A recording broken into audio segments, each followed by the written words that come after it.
Today, you're going to learn 2 ways that you can sound more intelligent when you speak, whether it's in meetings or whether you're asking a question. It's just going to make you come across a lot better. The first thing I want to teach you is how do you speak on the spot? How do you answer questions so you sound intelligent? Let's say you're asked a question. This is a very simple example. Can you tell me your favorite place in the world? Okay. And my answer goes something like this. Yeah, I've traveled a lot. There are so many places I've seen in the world. I was in Saudi Arabia just now. Great place. Before that, I was in Mexico. Great culture, great food there. Great weather. I liked that a lot. And then I was also traveling a lot in the US. And they're all, really good places. And I enjoyed them a lot. Now that wasn't a bad answer. But it wasn't a great answer either. Could you notice I was all over the place here, there, and I didn't quite know what the start was, what the end was. Did you even know what my answer was? Probably not. Now let me ask you this. Have you ever heard someone talk like this? Have you ever spoken like this? Because I know I have. So how do we assess the quality of this answer? You can tell that I am verbalizing my thoughts out loud, so I don't quite know what I'm saying. If this is me right now, I don't know what's in my head right now. So what I'm going to do is, I'm going to say all that stuff out in complete gibberish. And then I hope that I find what it is I'm saying. In other words, I speak before I think about what I'm going to say. Now, why is this an issue? It's an issue because when I start speaking and I start talking, let's say I talk for about 5 minutes, right? And you as a listener, you are listening to all this garbage. You are thinking, what the heck is this guy saying? You have to listen to all of this. Then you have to somehow unscramble all of this and find what it is I'm talking about. Understand what I'm talking about and also formulate a good answer to a question you don't quite understand. Can you see what the issue is? The issue is taking unprocessed thoughts and just throwing them out there. So you don't want to do that. Instead, what you want to do, and write this down as a rule in general. This is what I tell all of my clients. Before you verbalize, you have to do something called organizing your thoughts. So you organize before you verbalize. This is going to go right in my new book coming out. Organize before you verbalize. What does this mean before you open your mouth? Organize the thoughts in your head. How do you do that? I'm glad you asked. I call this my AAA format. This is how it works. Okay, you got 3 A's, you got an A here, and an A here. Let's take this question again. What is your favorite place? The first thing I'm going to do before I even answer is I'm going to think. If the answer comes to you immediately, that's fine, but take the time to think. 3 seconds for seconds. And this has a huge impact on how you come across. So let's say yes, sir. What's the best place you've ever been to? The best place that I've ever been to has to be. Can you see how me just taking some time to think made you feel like I listened to your question? I was actually thinking about a good response. I formulated my thoughts, and then I gave you an answer, as opposed to, yes, sir. What's your favorite place on the planet? Oh, I love Dubai. I just went into it right away, and now you're thinking, wait, is this actually how he thinks? So you want to think first. Take about 3 to 5 seconds or more. You've seen people like Elon Musk take up to 30 seconds to pause. Take time to think. Now this is the important part. You're going to just pick one answer. One answer. This is for the sake of practice, just so you understand it. If you have multiple answers, there are different ways to do it, but pick one single answer. So let's say my favorite place in the world is New York. That is my answer, okay. So I'm going to think, yes, sir. What's your favorite place? My favorite place is New York. That is the first sentence. Why is this important? It's important because now you have direction. Now you know what it is you're talking about. Because if I'm thinking, Oh, I like Dubai. I like Tokyo. I like London. I like all of these different places. You don't quite know what to talk about. And you're going in all these different places. So now we have isolated hey. I'm just going to talk about New York.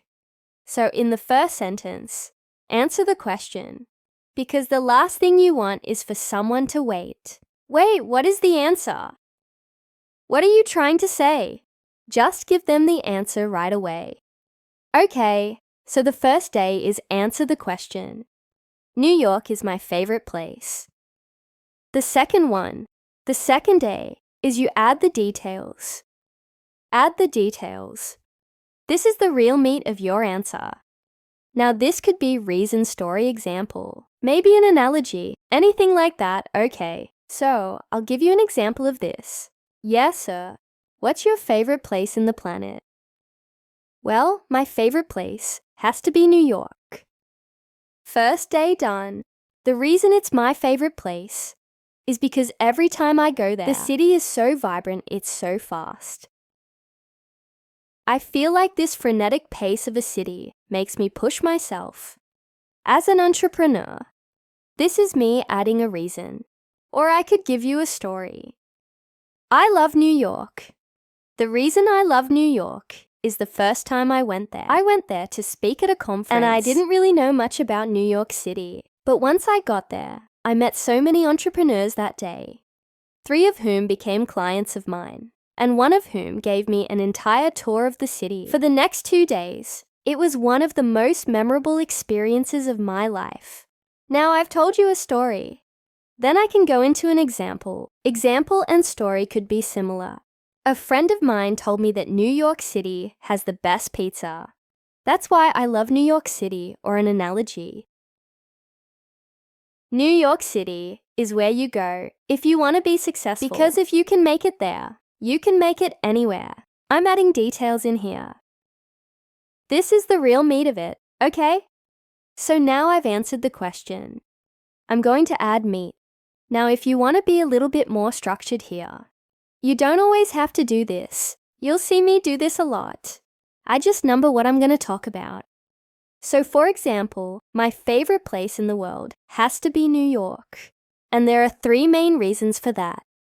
The first one, second one, third one. So first one could be pizza.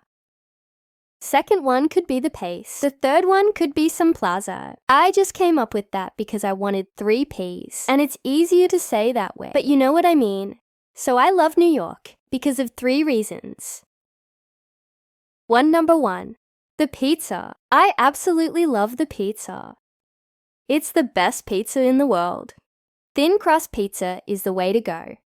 And there's no better place in New York to have it too.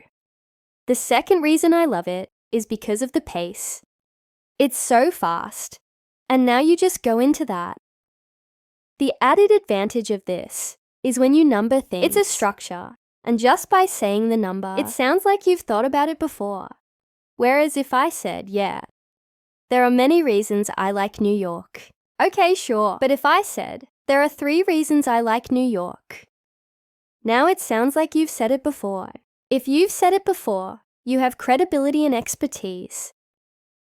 But don't worry about this. If it's too complicated, when you're just practicing, pick one, okay?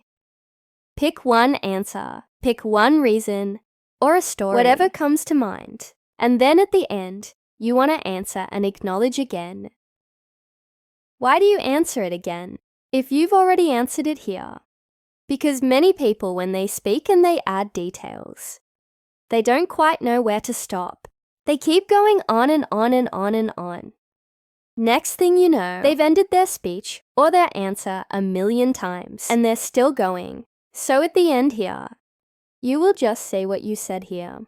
So for example, yes, sir, what is your favorite place on the planet?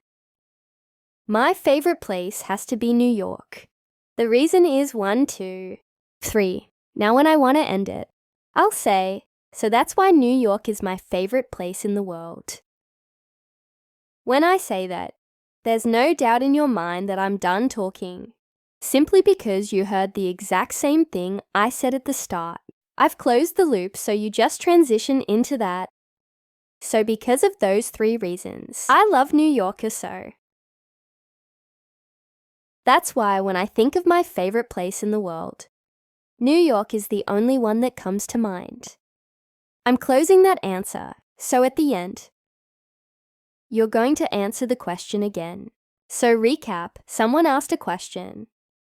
You answer the question, add the details, and then you answer again.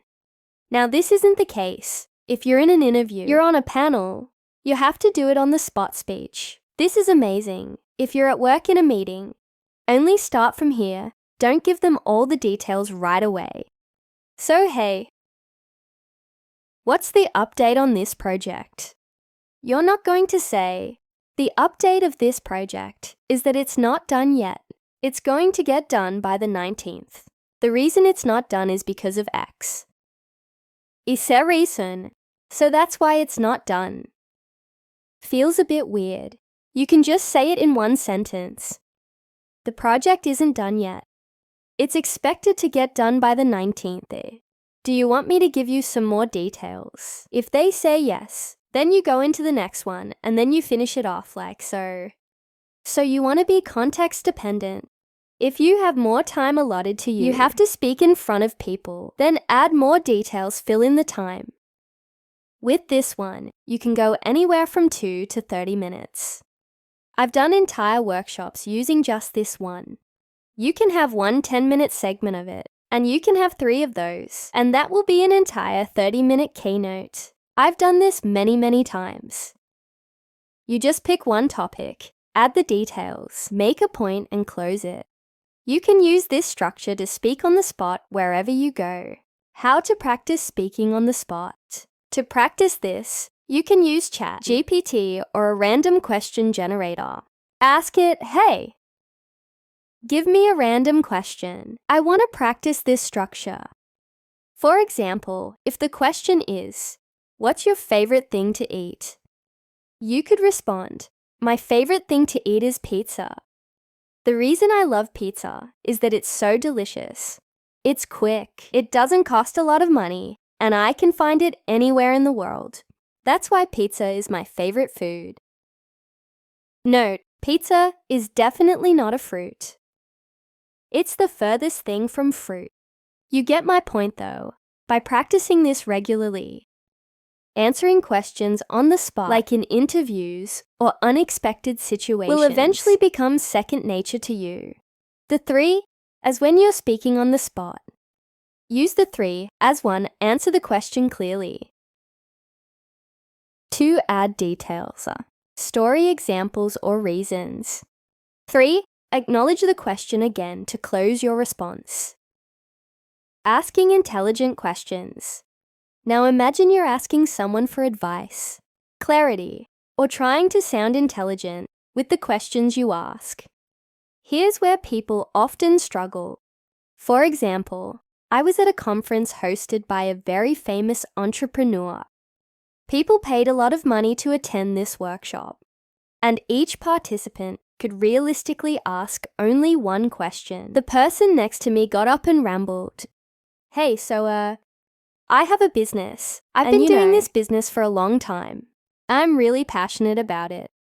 So we have this side of the business, and we have that side of the business. We're trying to get our business from here to there. Actually, let me back up. So in 2019, my wife was pregnant, and then he just kept going. You could see people's faces thinking, what is the point? What are you trying to ask? Key lesson. Your intelligence is often judged by the quality of your questions. How to ask questions using the AOA format 1. Ask your question in one sentence. What is your question? Be clear and concise example. Yes, sir. How do I overcome my speaking anxiety? 2. Add context or details. After stating your question, provide relevant context, such as a story, reasons, or examples. Example. Yes, sir. How do you overcome your fear of public speaking? I ask, because last week I had a presentation to deliver. My heart was beating out of my chest. My palms were sweaty. My mouth was dry, and I didn't feel very confident. 3. Ask for what you want specifically. Clearly state what you want from the person so they understand how to help you. Example: what steps can I take to feel more confident the next time I speak in public? What not to do. Here's an example of how not to ask a question. Yes, sir. So, here's the thing. I do a lot of presentations, and, I don't know what happens. But like, for example, I had this speech about the environment that I was doing, and for some reason, whenever I speak, my heart starts racing, and my palms are sweating, and I'm not really sure, so in your opinion, how do I, become more confident and speak in a way that, what is the question? There's too much fluff making it hard to follow. Why the AA format works. When you use the AAA format, you make your question easy to understand. Show thoughtfulness and clarity. Increase your chances of getting a precise and helpful answer. So the next time you're speaking on the spot or asking a question, remember the AAA format. With practice, it will feel natural and you'll leave a strong impression every time. If you ask me, how do I get over my fear of public speaking? I might give you techniques to calm your breath. Preparation tips. Advice on being present in the moment. Suggestions on whether to use notes.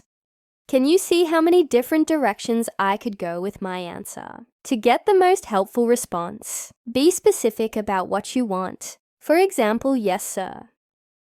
How do you get over your fear of public speaking? I ask because last week I felt extremely nervous before presenting. What recommendations do you have to calm my nerves? What do you think I should do to feel more confident and less anxious on stage? How do I prepare so I can be more confident during my speech? How do you recommend structuring a presentation to avoid blanking out? Each of these questions leads me in a different direction, allowing me to tailor my response to your specific concern. The importance of being specific. When you ask a question: 1. Begin with the theme or main idea. 2. Provide just enough context or details for me to understand. Not your entire life story. This can all be done in less than a minute. 3. Finally, ask specifically for what you want. The first and last parts of your question can be the same, but the more specific you are, the better I can help. For example, someone might say, yes, sir. Amazing workshop. What advice do you have for me? This is vague advice about what public speaking life in general. My response might be, eat clean and exercise. A more specific version could be, what advice do you have for me regarding public speaking? Even better when it comes to public speaking. I struggle with nerves. What advice would you give to feel more calm and confident before presenting? The more context you provide, the easier it is for me or anyone to give valuable and actionable advice. AAA, how to ask the right question. When asking questions, follow the AAA format. 1. Ask the question in the first sentence. Clearly state your question as briefly as possible. 2. Add context. Provide relevant details or background to help clarify your question. 3. Ask specifically for what you want. Clearly articulate what you're seeking. Example: yes, sir. How do I remove, when I speak I ask because in meetings, I've been told that I use them a lot and it's distracting for others. What technique would you recommend to reduce filler words? Can you see how clear and easy that is to understand? The question is concise, provides context, and asks specifically for a technique. Organize before you verbalize. If you want to sound intelligent and create value in your interactions, take time to organize your thoughts before speaking. When you don't, it comes across as lazy thinking. You're essentially throwing your unprocessed thoughts at someone, expecting them to untangle and process them for you instead. 1. Think. Take a moment to process your thoughts. Do structure. Organize them in a logical way. 3. Speak. Deliver your message with clarity and purpose.